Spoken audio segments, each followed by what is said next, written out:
Ladies and gentlemen, tonight from London, UK, the show with the right vibe, the only show at 432 hertz in the world.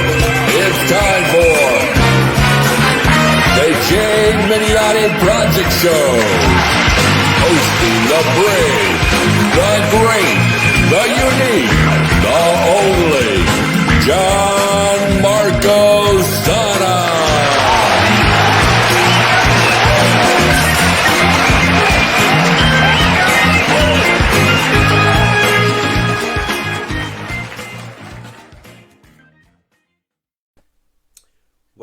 Welcome everybody to the Gemiani Project Show. This is our episode 4.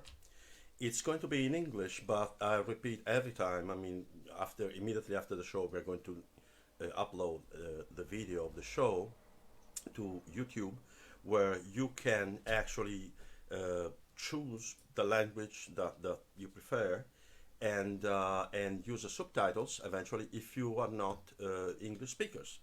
So that is one thing.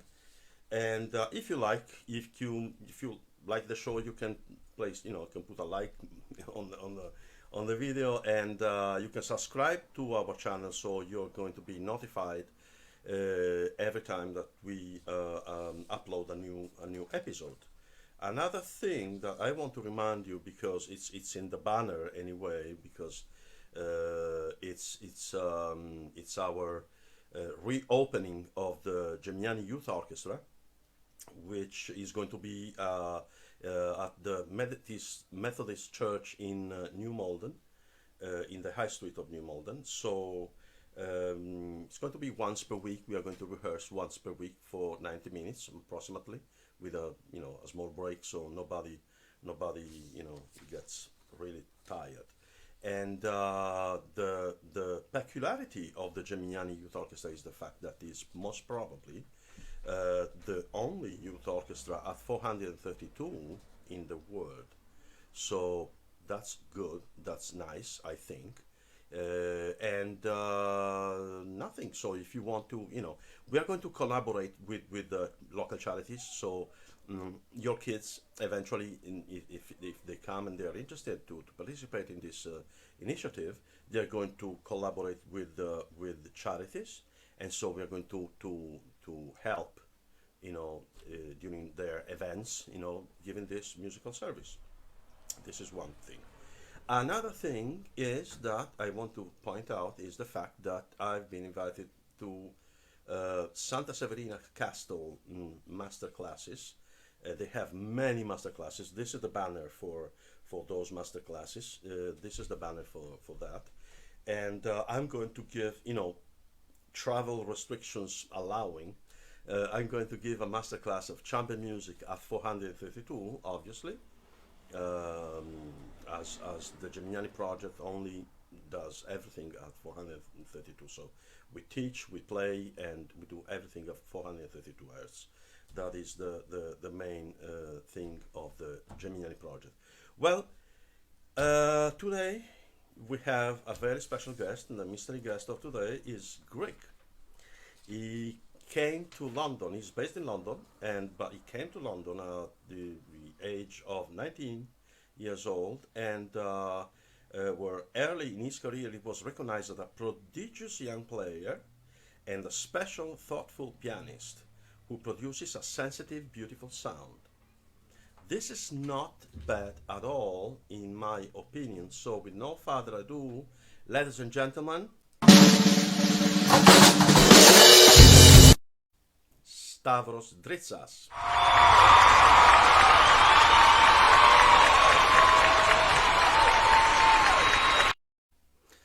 Here we go, Stavros. How are you doing? Hello, Gianmarco. It's very nice to chat with you.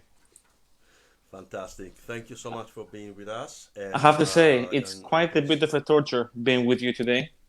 We should have thought about the setting. We should have this chat with a drink outdoors, because my flat in London is melting down from heat. It's extremely hot here. I know. My virtual studio is air conditioned less. So we are conditioned to the air. Yeah, So exactly. it's the other way around. So, but anyway, we're going to make a short one. So We'll survive we're it. not going to melt too much. But anyway, thank you exactly because of that. Because It's a big pleasure. particularly hot day. I mean, I was driving before, and in the car, the display was saying 32 degrees. I mean, in London, which is like I don't know, 42 or 45 in Italy. Yes. It's insane. It's really I insane. think our friends in Greece and Italy can't quite get the difference. When it's 30 here, it's like being 40 down there. So, yeah, And you're coming from Greece. I You're do. coming from Greek. So I mean, it's unbelievable. I'm Italian from Sardinia, so I know hot. My body doesn't remember it because, of course, when you move out and your body gets True. used to other weathers and other kind of climates. Absolutely. But anyway, we have a comment. Let's see. A very old friend, very old friend. Hi, Luciano, how you doing? Hi there, Luciano. Yes, I want to. I don't want to talk about you too much. I want you to talk about you. This makes my life very You difficult. know yourself much better than me. So, I mean, go on. Right. Where? Shall we start from the very beginning? Really?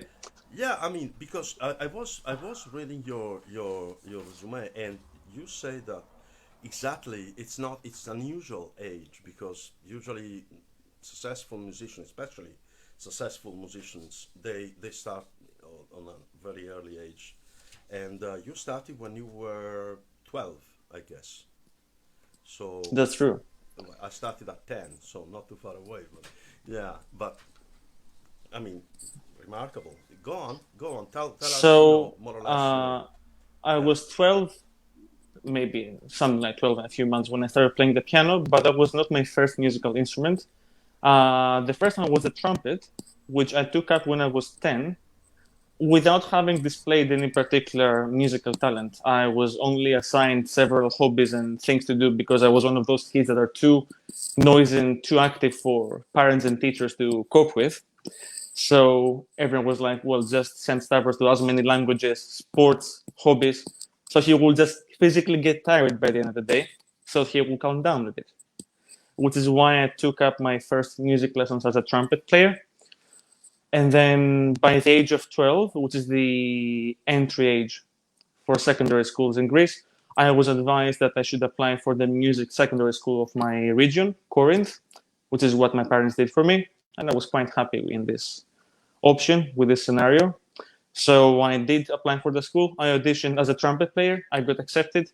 And then according to the Greek national curriculum for those schools, piano is a compulsory lesson. So I had my first piano lesson when I was 12. It was a group lesson for the first time because the teachers wanted to sort of make, have an idea of our levels and abilities and everything. So they gave me an extremely elementary piano piece that was with a treble and a bass clef. And they asked me if I can read both. I couldn't read the bass clef, but I was too Wow. proud to say it. So I said, of course I can. So I was given the piece. It was obviously in C major. I remember that well. And I was just trying to figure out the notes of the bass clef of the left hand without pretty much knowing them. In some mysterious way, I played them all correctly. And then once it sounded good, I told my teacher, well, actually, I just guessed those notes. I didn't know how to read them. And she was quite, well, rather That was odd. That was rather really odd. spooked, I suppose. Yeah.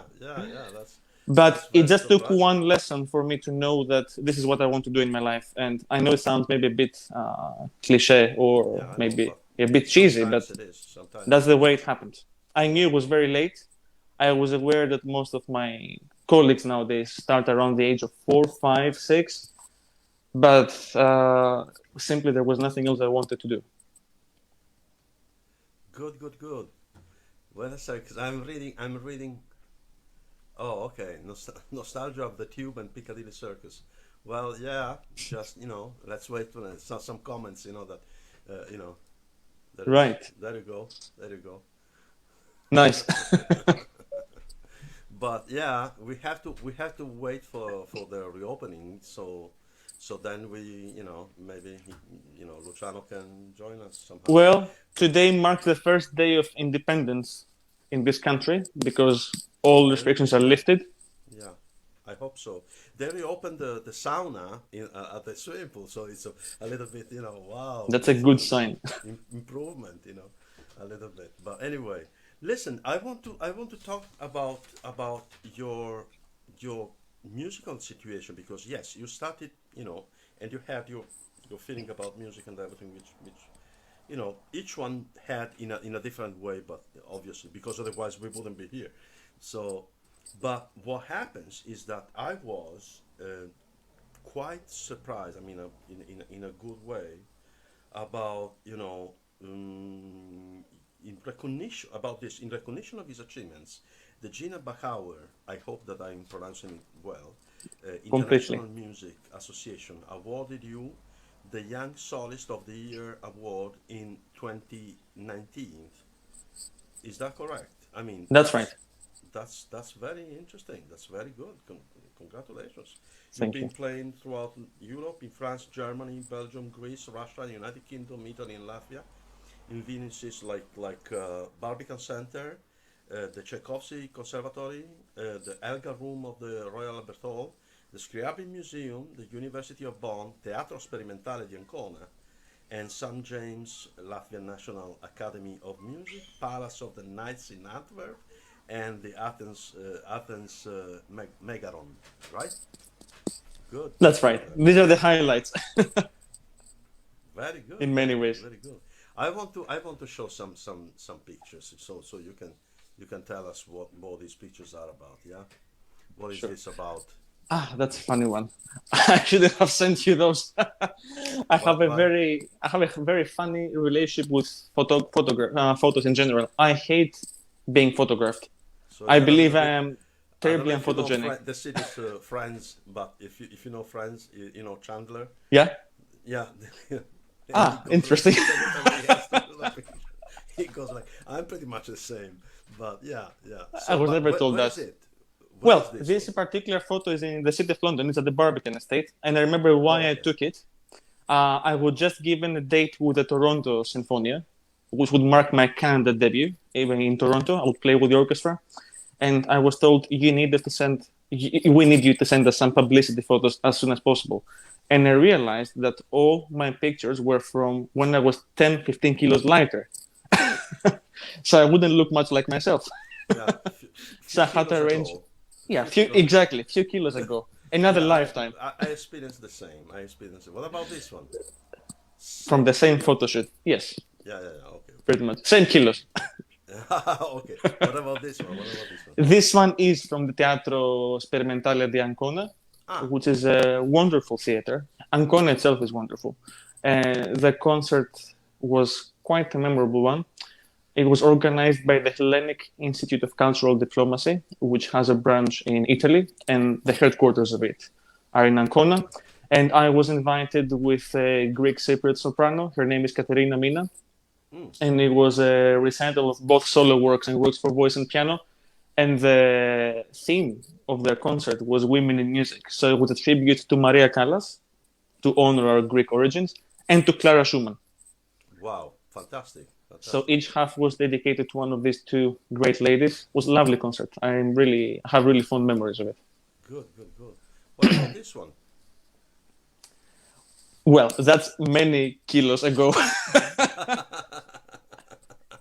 That's You actually the look first stunning. photo You look, shoot I had in London when I was 19. Thank you. Well, Oh, you know, okay, okay, okay. So, when you was 19, yeah, you look yes, younger. Yeah, yeah, that's when I yeah. came. Yeah, I'm slightly younger there. What about this one? Let me see. Right. Well, that's another very memorable concert. That was, in fact, the last live concert I performed before the first lockdown. That Oh, was in the beginning of February 2020, and I played the Beethoven concerto with the Covent Garden Chamber Orchestra and with Johann okay. Stackenbrook. I think I Um, think I have an excerpt of that, and I will show it after. So yes. And what about this one? Same concert? no, this No. happened a few weeks later, and that was the Ah, official debut concert of my orchestra the City of London soloists, and this happened at the Conway Hall, and that was on February 22nd, 2020. That's pretty much when COVID broke down and all the trouble started. This is the same orchestra that accompanied you during the Beethoven concerto. No, these are two different concerts. Two different Yeah, projects. yeah. The first one was with the Convent Garden Chamber Orchestra, the previous photo you showed. Okay. This one is with the orchestra. I found it only in 2019, so it's quite a recent ensemble. I see. The City of London you're talking about, right? Yeah, the City of London soloists. Okay, that's great. That's great. Can I? Because I was very, very positively surprised, if you want, about your approach to Bach. Because usually nowadays, it's not so common to see a kind of approach like yours, and so I would like to know. So let's hear some of your. I think it's Invenzioni Due Voci, no?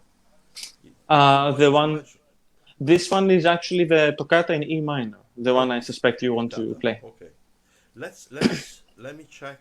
Let me check if I can find it. But it should be this one. Yeah, let's hear this one.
Sorry. So here we are. So that was very different, because if you normally, I mean, it's a different approach. It's a different taste of the sound. A very personal. Not only the kind of sound, but the way of treating it during the phrasing and everything. So very interesting. At least very interesting. I have something else, not so long maybe, because otherwise, but I would like to show this one, because this is the Beethoven Concerto Number 1 that you Right. played on 2019. Yes, and that was the fundraising concert of my orchestra ahead of our official debut. And there, Okay. yeah, I played within the first Beethoven concerto in C major. Let me check if I can find it. Yes, there you go.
fantastic because it was very nice. The whole idea, the sound is very Not believe. it's very nice together, and it's very, I don't know, smooth. It's very smooth, Thank you. and it's a very personal approach to Beethoven too, because usually Beethoven, they usually try to be a little bit more aggressive and everything, but you had Well, this you this see, that's very early Beethoven. That's, if I remember well, yeah, this is no, no, Opus no, I totally 15. It's agree. Mozart, I'm not essentially.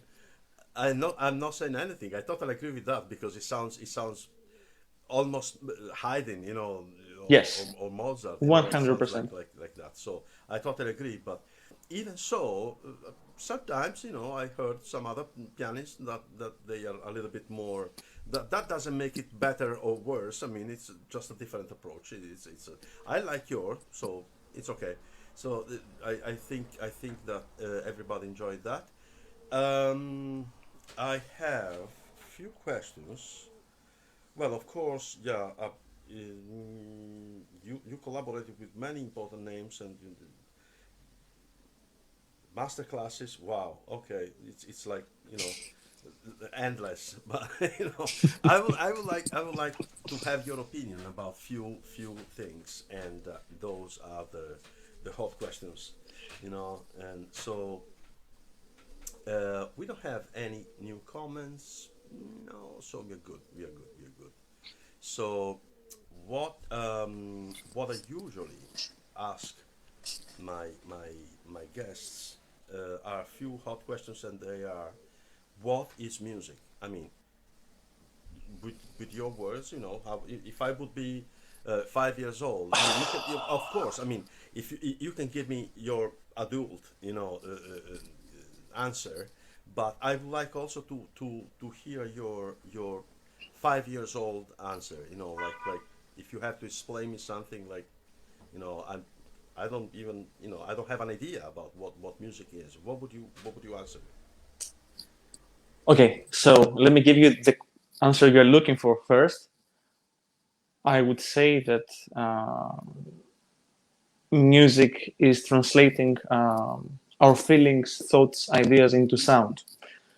So this is what I would say to a 5-year-old or to a complete ignorant about music, and I believe that's a good way to understand the essence of it. Now, if you ask my 25-year-old self, being a musician who aims to be professional and being someone who studies music, practices music, lives in music pretty much, I have to tell you with full honesty that I haven't found the answer to this question. I don't think I can put in words exactly what music is. And to be honest with you, I think that very few people can actually explain what music is. There was the great conductor of the previous century, Sergiu Celibidache, who said that the most important aspects of music, of the nature of music, are completely unknown. And when I heard that in an interview, I really resonated with this idea that we don't really know what music is in a way. We play music, we enjoy listening to music, we practice music, we talk about music as we do now. But I believe that if you ask anyone to explain to you what music is, I don't think that you will get a completely convincing answer about it. And the reason why I say this is that whenever we are asked to explain what music is, we always use external elements. We talk about feelings. So we talk about music in relation with something else. We talk about pictures. Again, we relate music to something else. So we talk about ideas. So we always use external factors to define what music is. That's why I believe that we don't quite know what is it. We know what sound is. Sound is a natural phenomenon and has its own rules and laws, as all natural phenomena have. And therefore, combining sounds in certain ways can create music. Having said that, and that's a very personal statement, it's a very personal matter of taste. This is the reason why I don't enjoy particular kinds of music, and that's the reason why I don't always enjoy music that is not tonal. Because for me, the nature of music always creates accords. It creates harmony in the wider sense of the word. And So that's why you find me totally totally in agreement with you because it's my limitation. You can tell me whatever. Anybody can say that you're limited. Yes, I am. Yeah. So what? I'm limited. I will try to improve myself. In that meaning, in that direction. But I totally agree with you in that. It's my feeling. Also, music is also something that, as you just said, it's something that translates in sounds and brings to other people through the sounds, through emotions. So it's something extremely personal, extremely really personal. So it's not something that you can rationalize too much, in No, my opinion. not But really. I repeat, this is only my opinion. This is just my opinion. Good, good, good. First hot Apart from that, question. I just think, that's why I said that at the beginning. I believe that what music is nearly an existential question. It's in the category of who am I and where am I going, Exactly. in a way. That's There are why so I many asked you. things that we can't really explain. Exactly. So I think That's music is that's one of why them. that's why I ask everybody the same question because it's important for me, and I think for the public too, to to to to understand the opinion of different opinions, because there is not one way to describe something, right? It depends on how you look at something. I mean, it can Absolutely. look square today, it can be circle tomorrow. I mean, it depends, and depends on your mood, on too many things. So That's true. another very hot question is that I ask everybody is: Have you ever played a 432? And if you did, what was your feeling? Unfortunately, I haven't. I am a pianist, and it's extremely difficult to convince someone to tune a piano in 432 hertz. I haven't found anyone who's happy to do this for me. I understand the practicalities, but I wish I had the opportunity at some point. So my only experience with the tuning in 432 is from the point of a listener. I don't know if you can hear me. So I can only talk about my experience with this tuning as a listener. I discovered the 432 completely by chance and not in a very nice way. It was some musical discussion. I think it was on Facebook, and there was said something like, "Oh, those crazy people who tune so low that can't even project in big halls nowadays with this tuning, or it sounds strange, or it sounds out of tune."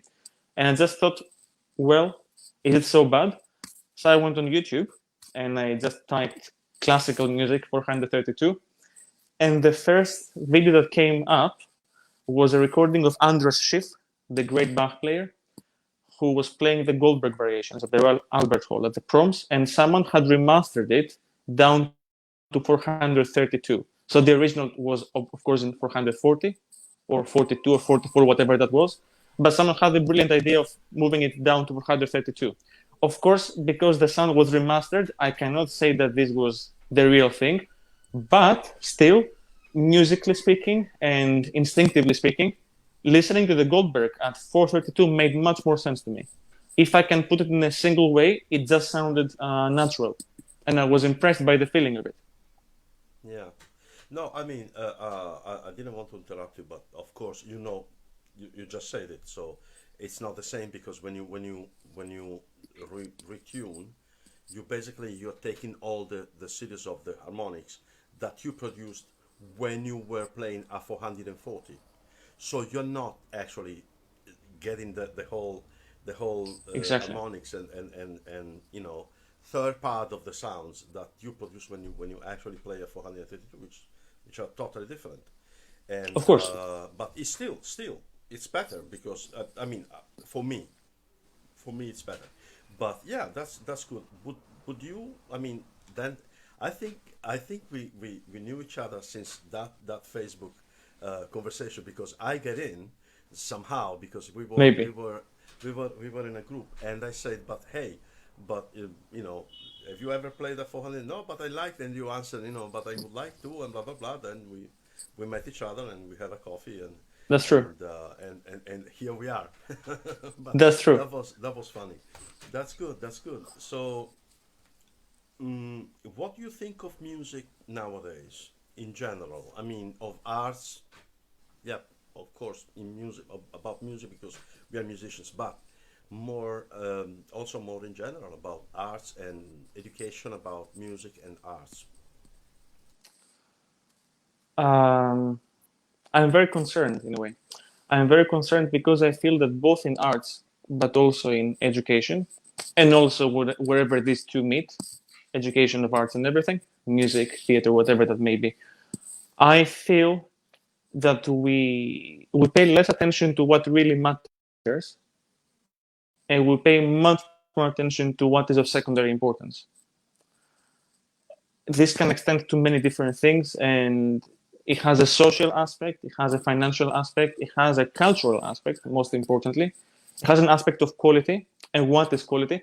I think we have forgotten that some things in this life cannot be questioned. There are some objective universal truths. A symphony by Beethoven or a piano concerto by Mozart is always going to be a masterpiece. We cannot question things like that. We cannot put one of these works of art next to a song of 2021. We cannot put a Botticelli painting in question. There are things that are facts in this life. And I think that we have forgotten it in a way, or we have probably neglected this idea because there are other things that matter in our society nowadays, which is very misleading. So I hope I don't sound too pessimistic or too serious or too dark, but I am very concerned about the future of the arts and the education. That's my personal take on it, being a musician and also being an educator. Yes, of course, of course. No, I totally agree with you, and unfortunately, yes, to many people we must sound pessimistic or depressed people or frustrated or whatever. But this is actually what I feel too, because I am extremely concerned. And so tell me, because I have my idea, but I'm sure that it matches with yours.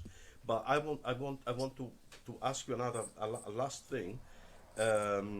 What would you do about it? So what do you think it could be the solution?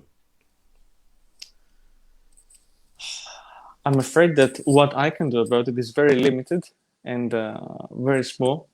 The action has to be taken on the higher rankings of the society, perhaps to be found in the government, perhaps to be found in the wealthy individuals who can actually do it. But as an individual myself, as a musician, I think that small things that I do point people towards the right direction. As an educator, let's put that first. I try to encourage my students to be in touch with what we call classical music because I believe that even unconsciously, involuntarily, classical music can have a tremendous effect on us, a tremendous impact. Sound itself can have a tremendous impact. Many people don't know it, but if you create certain sound frequencies, the shape of water can change. We're made of water, largely, so why not us? So That is called cymatic. Yes, of course, of course. yes. So I believe this is one thing, trying to delve my students in this kind of music, try to instill the qualities of this music into them. This is what I try to do as an educator. And I know it's difficult because kids nowadays are happy when they're given a tablet. They're not happy when they're given a Chopin disc. So I'm actually quite lucky that many of my students' parents are supportive, towards my aims. Now, as a musician, I believe that because classical music feels somehow outdated, old-fashioned for a big part of our society, my aim in my concerts and in my orchestra's concerts is to provide some context, to make these people relate somehow with that music, to give them something that will make them listen to this music with fresh ears and within different perspective. This is what I try to do. There's one of the photos that you showed, which is from the debut of my orchestra. If you go back to it, you will see that the orchestra creates a full circle with the ensemble. So we took the orchestra from the stage and we put it down in the auditorium and we formed a circle. So they came that close to the audience. And that itself already changed a big deal, the way the sound was produced and the way the music was absorbed by them. Also, apart from the setting, I made the musicians of the orchestra introduce the pieces. Instead of writing program notes, which will always be very formal and very stable, I thought that the human contact, the feeling of interaction, would have a much more profound impact. And so it did. This is the greatest feedback I got about that concert. It was not so much about the, of course, I was very happy to hear that it was musically successful, but I was even happier to hear how human it felt, how direct. How you touch them, yeah. Yeah, Absolutely, absolutely, absolutely. Uh, yes. I want to show you something because you talk about the shape of water. music shapes Yeah, water and other things. Why? Because everything is matter, right, and vibrates because there are electrons and atoms. So that depending on how you make them vibrate, they vibrate in one way or they vibrate in another way. So I want to try at last minute to find something which is unbelievable because I found it. I found out this thing a few years ago and I was shocked. I'm looking for some particular. Uh, can't find much now, but anyway. Okay, let's take this one for example. Yeah, yeah. Let's take this one. Um, yeah. Okay. So let me just add it here. There you go.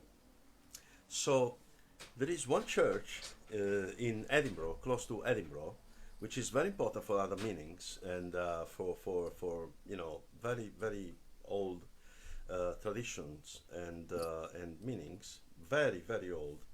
And but the curious thing that I found out was that there are the ceiling of the whole church.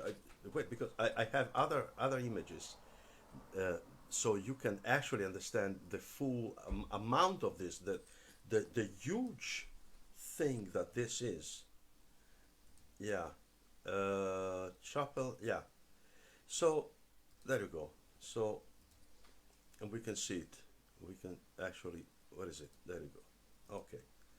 So, so the ceiling of this church, which is called the Rosary Chapel, which is by coincidence, of course, it's not a coincidence. I'm joking. It was the chapel where Dan Brown movie, the Da Vinci Code, the final scene interesting.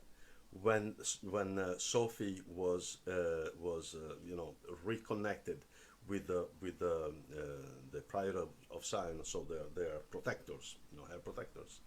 That is the Rosalind Chapel in Edinburgh, and the inside each how do you tail each tails are sculpted in the shape of different notes tuned at 432.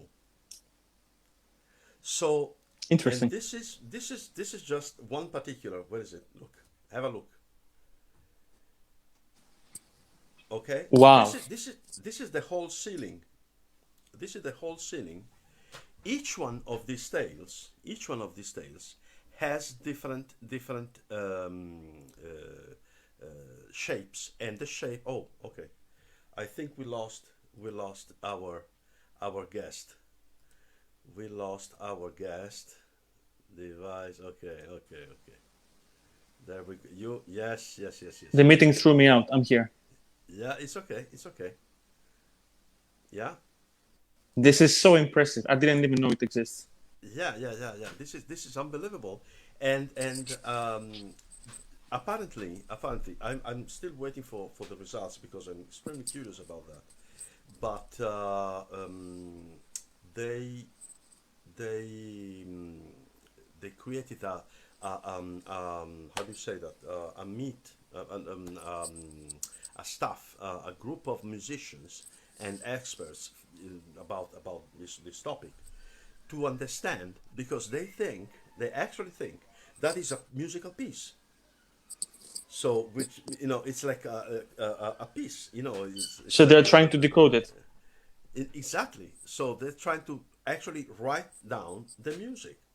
So I'm extremely curious about that because that is related to the semantic, which is a new science, which so you can actually see the vibrations results.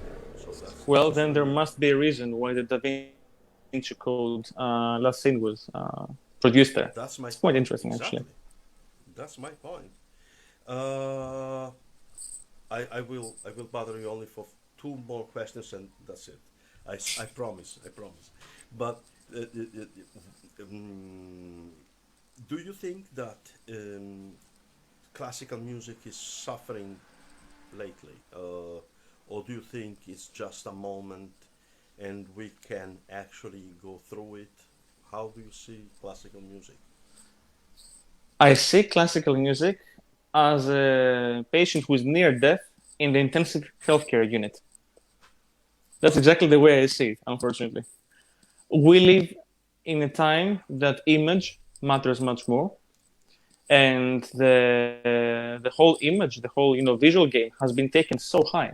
There, I mean, the way people nowadays make videos and all the sort of visual arts are so impressive. I have to say, completely unprecedented. So it's so easy to have a mediocre musician and make them seem great because the visual part of it is great. Yeah, this can extend from wearing fancy clothes to someone looking extremely good looking, or to a video clip being extremely well made. So, of course, you hear the music, but your attention is drawn to something else. And the attention that the image draws is much bigger than the attention of the sound. Yeah, So, this is a very naughty way of many musicians to obtain popularity, to become well known, to earn their money, but without really providing the audience with the best the audience should actually get. So I think this is extremely dangerous for music. I still believe that this can change, but then this again relates to the whole question of education. What are people given? You give people something, and that's all they have, and they live with it. So if you give them gold, they will be used in gold. If you give them, I don't know what to say, but you know, paint, absolutely. they will be used in white paint. Yes, yes, So yes, yes, yes. this is I my totally, opinion. I totally agree with you. I totally agree with you. Yeah, you're not alone. I mean, I have nothing. I have actually pretty much nothing, zero, against a wonderful girl or a very nice boy, or something. Really nothing, nothing. Neither do I. Especially if they play well. Especially if they play well. That's a win-win. You know, it's exactly. But at the same time, I'd like um, I'd like probably people to Substance. be a little bit more a little bit deeper in their judgments and in their appreciations, because otherwise it's a show. It's Well, just it's a circus, it again, becomes a let me circus, say it depends on what you're given. Plato, exactly. the famous Greek philosopher, wrote an allegory, a myth, the allegory, the illusion of the cave, and he he said in the people were put in a cave and they were facing the inside part of the cave, and there was fire light behind them. So all they would see was their own shadows. And this I is know what they knew as perfectly. Yeah, reality. They didn't know yeah. what they looked like themselves, they didn't know what the outer world looked like. So if what you are given is such, then that's all you know. So It's this an is our, image, yeah, a projected image of shadow yes, of which reality, can very and you often be think that is distorted. the reality. Of course, of course, Exactly. of course. Yeah, absolutely, absolutely. I know very well that story, for many reasons. So yeah, I really appreciate that you brought it up. Yeah, fantastic. Probably, in my opinion, tell me what you think about Sure. it. In my opinion, what they taught us, about discipline and classical music and arts in general. Because what if I have to make a sculpture, I don't need discipline, I don't need technique, I don't need hours and hours of daily. Of course I do, right? So, or painting, or dancing, or anything which is beauty with a capital B. That's why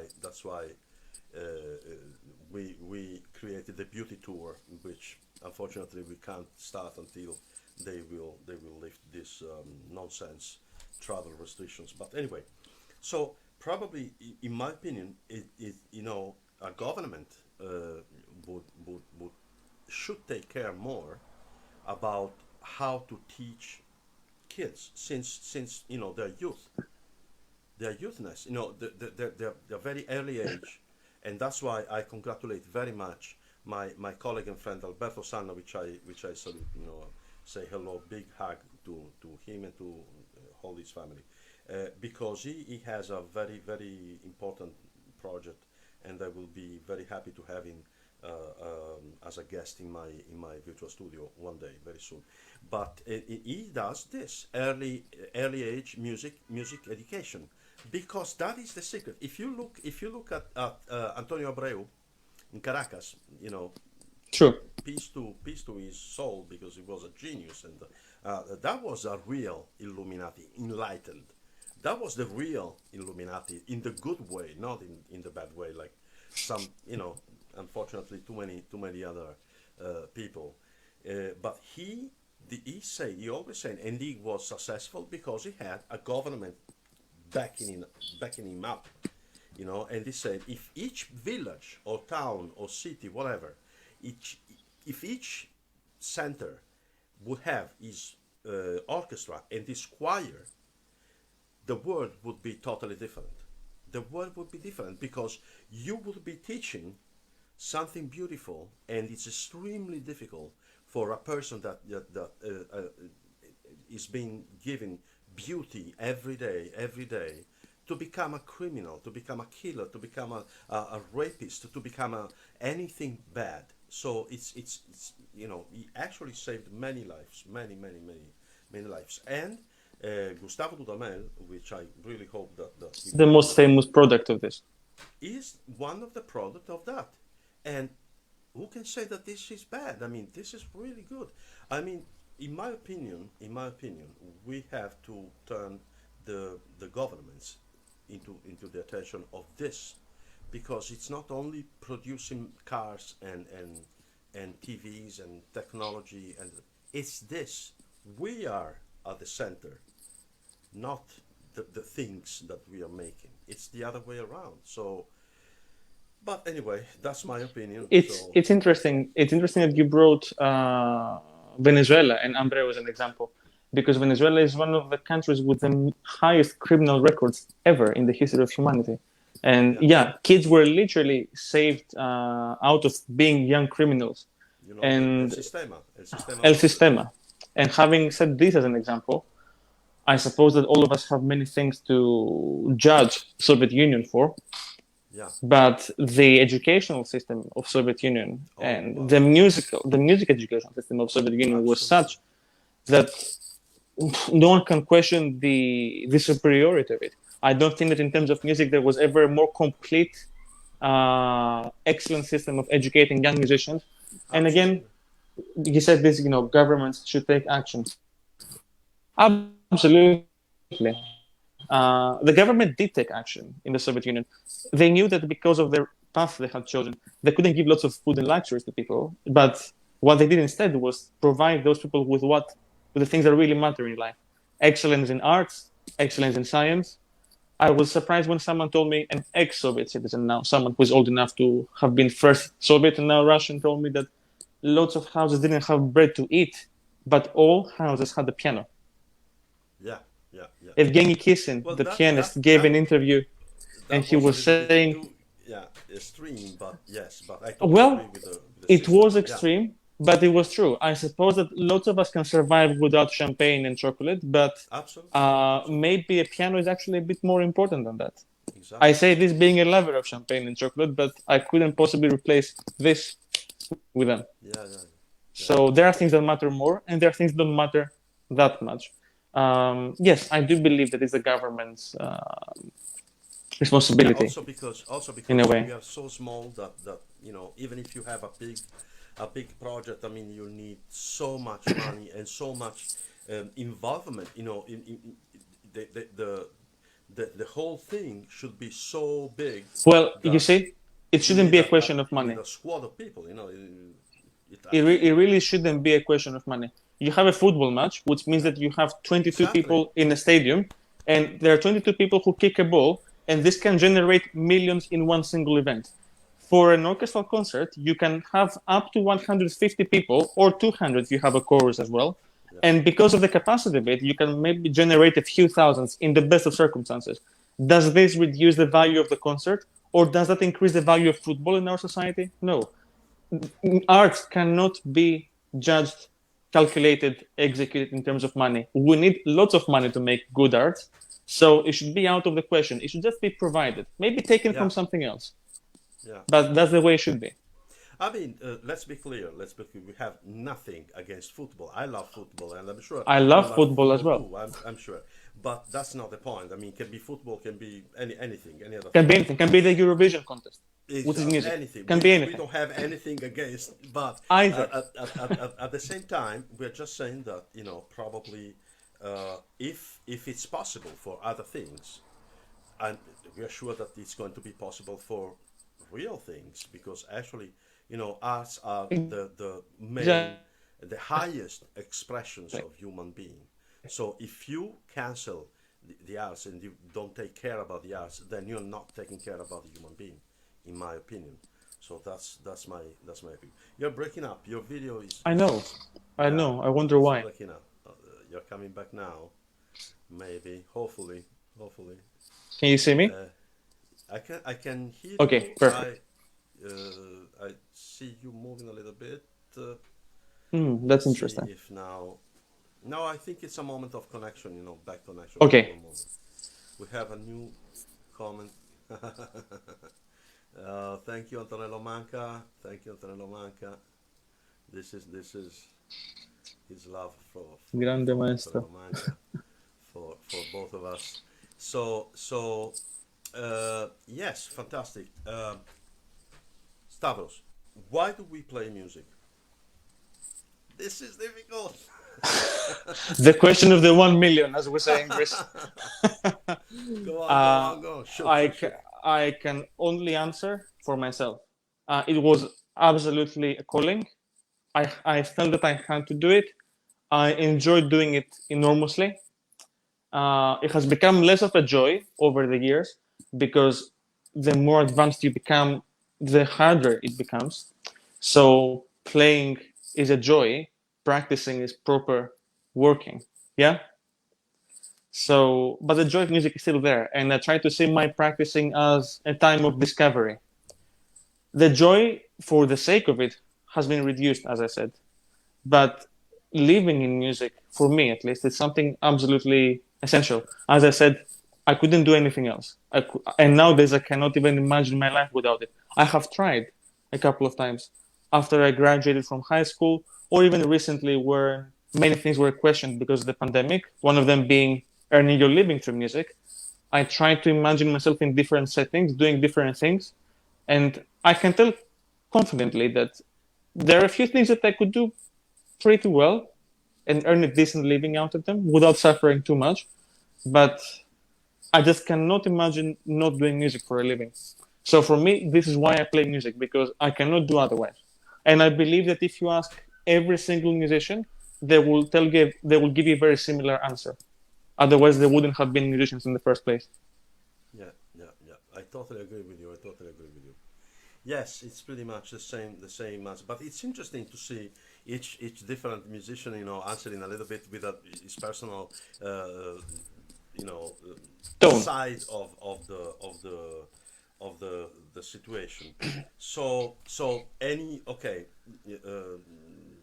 today is our first day without any restriction, more or less, because we still can't travel. But anyway, we can actually join a theater or a cinema within the country, and so that's good.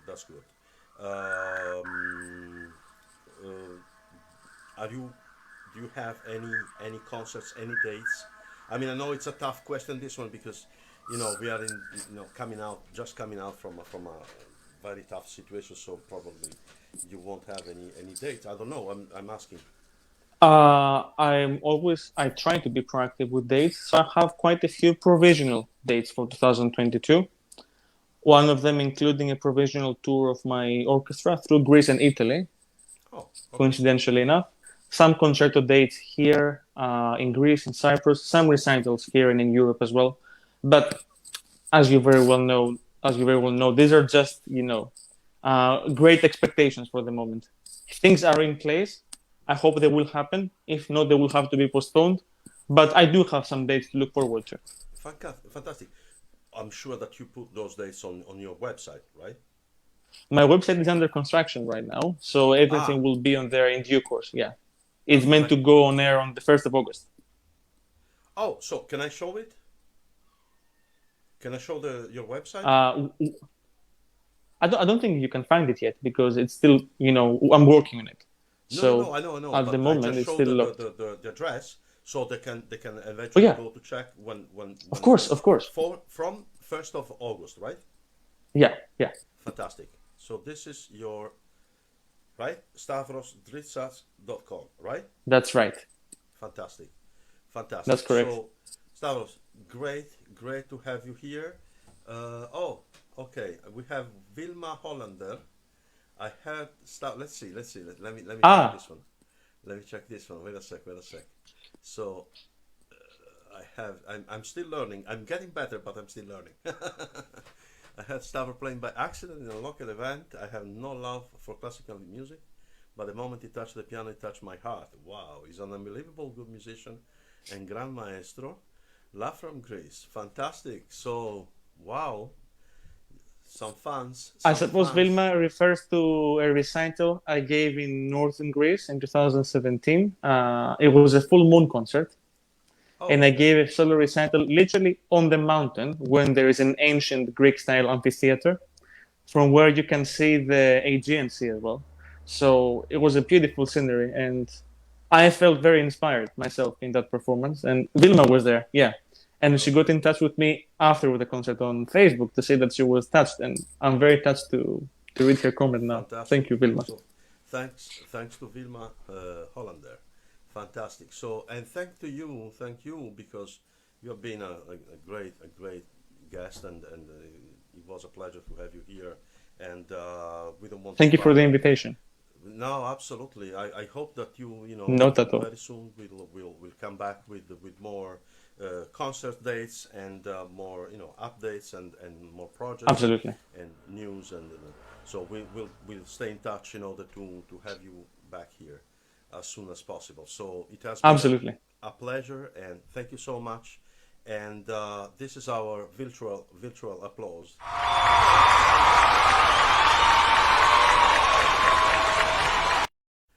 I love it. Stavros, see you very soon. We talk later. See you very soon. Thank you very much. Bye. Bye.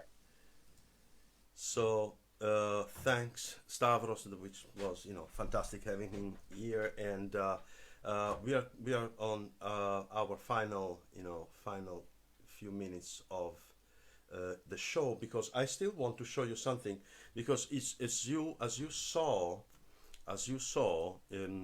we have this this banner, which is about Santa Severina Castle for the International Chamber Music Masterclass at 432 Hertz, which I'm going to be. I say that at the beginning of the show, and this is actually the program. That's it, and so this is organized by the Academy of Music and Art and Culture Clara Witz Schumann, in collaboration, of course, with the Geminiani project. And it should be the 27th, the 28th, and the 29th of August. Travel restrictions allowing, of course. If we don't have any restrictions traveling, otherwise we are going to postpone it somewhere. Somehow later than those dates. Anyway, it has been a pleasure to have you here. Thank you, everybody. Thank you so much for having us, for watching our show, and I hope that you are not going to miss your occasion for episode 5, which is going to be very interesting. So see you soon, and good vibes to everybody. Bye bye.